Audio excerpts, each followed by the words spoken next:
O Alzheimer é, sim, uma doença que tem trazido muita preocupação. Segundo dados, ela atinge mais de 33 milhões de pessoas ao redor do mundo, atingindo especialmente pessoas a partir dos 65 anos de idade. Mas, como você já sabe, no De Bem com a Vida, nós sempre buscamos trazer informações positivas e assertivas. Recebemos para falar sobre este tema, com muito prazer, o biólogo Otávio Nóbrega. Ele é professor da Universidade de Brasília, é pesquisador na área do envelhecimento e também membro da Sociedade Brasileira de Geriatria e Gerontologia. Como vai, professor? E fala de onde?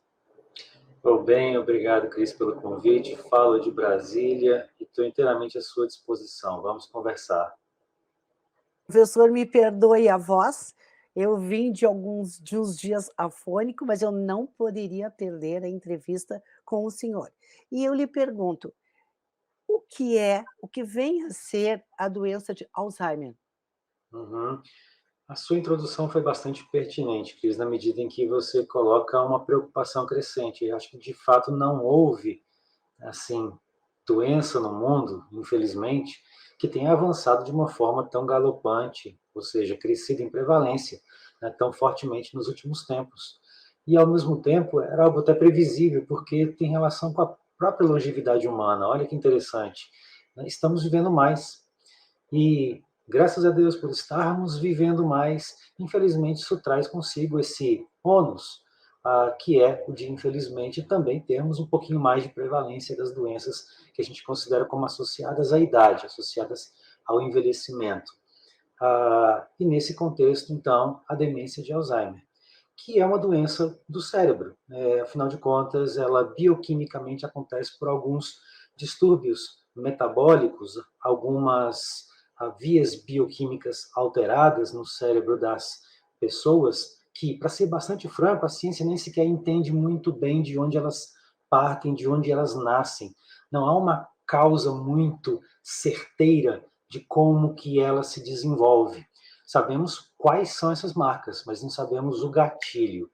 No entanto, o lado positivo da história é, hoje nós sabemos que, por mais difícil que seja compreender como que se inicia, é prevenível. A doença de Alzheimer tem um componente prevenível, de prevenção, e que passa pelos hábitos saudáveis de vida, muito semelhante, muito parecido com o que a gente advoga, com o que a gente difunde quando queremos evitar as doenças do coração. Ou seja, trata-se de comportamentos como ter uma boa noite de sono, comportamentos como ter uma alimentação saudável e aquela prática de exercícios físicos. Estou até me adiantando, talvez, a uma pergunta natural que você fizesse em seguida, mas Sim. é já para transmitir às pessoas a ideia de que, por mais que a doença ela tenha galopado em termos de frequência, temos essa boa notícia para transmitir, que temos o que fazer. Podemos, a princípio, ter uma vida saudável ao ponto de conseguir reduzir em muito a sua prevalência na sociedade, seu acontecimento entre as pessoas. Professor, o senhor comentou comigo, no nosso primeiro contato, que aprender e ler obras prazerosas Uhum. podem ser agentes preventivos do Alzheimer. O senhor poderia explicar para, quem nos assiste, como esses hábitos funcionam? Claro, e interessantemente a ciência brasileira ela está de parabéns, ela está na vanguarda das pesquisas que geraram justamente esta compreensão que você se refere, de que ah, os anos de estudo, a escolaridade da pessoa, por si só, esse estímulo cerebral que a gente faz quando a gente estuda ou quando a gente faz uma leitura prazerosa, ou quando a gente busca informação através da visualização de um documentário que é instigante para a nossa mente, para a nossa intelectualidade, só esse comportamento por si só reduz o risco da pessoa desenvolver demência de Alzheimer em 50%. Ou seja, O senhor né, é disse 50%?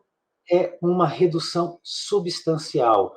E isso a gente percebe nitidamente quando nós comparamos no Brasil, que infelizmente ainda é um país que tem níveis desiguais, né, de escolaridade dentro da sua população, né, temos a grata satisfação de ter muitas pessoas com 8 anos ou mais de escolaridade, nível superior, doutorado, pós-doutorado, não é a parcela maior, mas nós temos esse contingente, e nós temos também um contingente de pessoas ainda de baixa escolaridade. Ao se comparar a frequência da demência de Alzheimer entre esses grupos, percebe-se que a frequência reduz à metade em quem tem um pouco mais de escolaridade. Ou seja, apenas um investimento, e quando eu falo investimento é pessoal de cada um de nós, bem como também um investimento em termos de políticas públicas, por que não? Em atividades educativas, educacionais, de educação continuada, de aprendizado constante, com base em uma escolaridade, mas não apenas aquela escolaridade de banco de escola, né, mas também numa leitura prazerosa, numa atividade de aprendizado constante, né, aprender um novo ofício, aprender uma nova língua, desafiar o cérebro de alguma forma, só isso, por si só, já reduz em metade, né, o risco da pessoa desenvolver Alzheimer. Então, temos que continuar ativos, temos que continuar nos desafiando ao longo da vida, sempre que possível, e de uma forma prazerosa. Professor Otávio, aquelas dicas básicas que nós costumamos assistir, ouvir, receber, do tipo assim, fazer o percurso a que nós estamos habituados por ruas, trajetos diferentes. Isso também pode ser um estímulo ao cérebro para evitar esta e outras demências? Ah, como se diz, a estimulação, né, do nosso cérebro é sempre um ponto positivo. É sempre algo que vai nos trazer alguma espécie de vantagem quando a gente se coloca na posição de quem está prevenindo as perdas. A doença de Alzheimer é essencialmente uma perda de capacidades aprendidas. Muitas pessoas entendem, né, a demência de Alzheimer apenas como falha de memória. Ah, estou esquecido, não estou lembrando onde deixo as coisas, não estou lembrando mais meus compromissos. E não é apenas dessa forma. A gente sabe que a demência de Alzheimer é, de fato, instalada, é demência, passa a ser considerada como doença, quando ela traz mais apenas do que a perda da memória, quando traz também algumas deficiências de funcionalidade para a pessoa, ou seja, são comprometimentos que chegam a, como o próprio nome diz, comprometer a funcionalidade. A pessoa não mais consegue realizar tarefas sozinha e começa a desaprender atividades que já tinha antes. Então, é nesse sentido que, ao fazer por si próprio, né, consigo mesmo, um desafio constante, aprendendo um novo ofício, fazendo um trajeto, como você falou, por um caminho que não era o usual, ou aprendendo a realizar uma mesma atividade diária, só que de uma outra forma. Por exemplo, estou acostumado a preparar batatas na cozinha de uma forma, mas agora eu quero aprender a preparar batatas de uma outra forma, repolho de uma outra forma, alimentos de uma forma geral, através de um outro processo de preparação. Isso por si só já é um desafio, e é interessante que as pessoas façam. Muitíssimo obrigado pela sua presença no De Bem com a Vida e pelo seu pertencimento ao nosso banco de talentos, professor Otávio. Um grande E abraço. um grande abraço.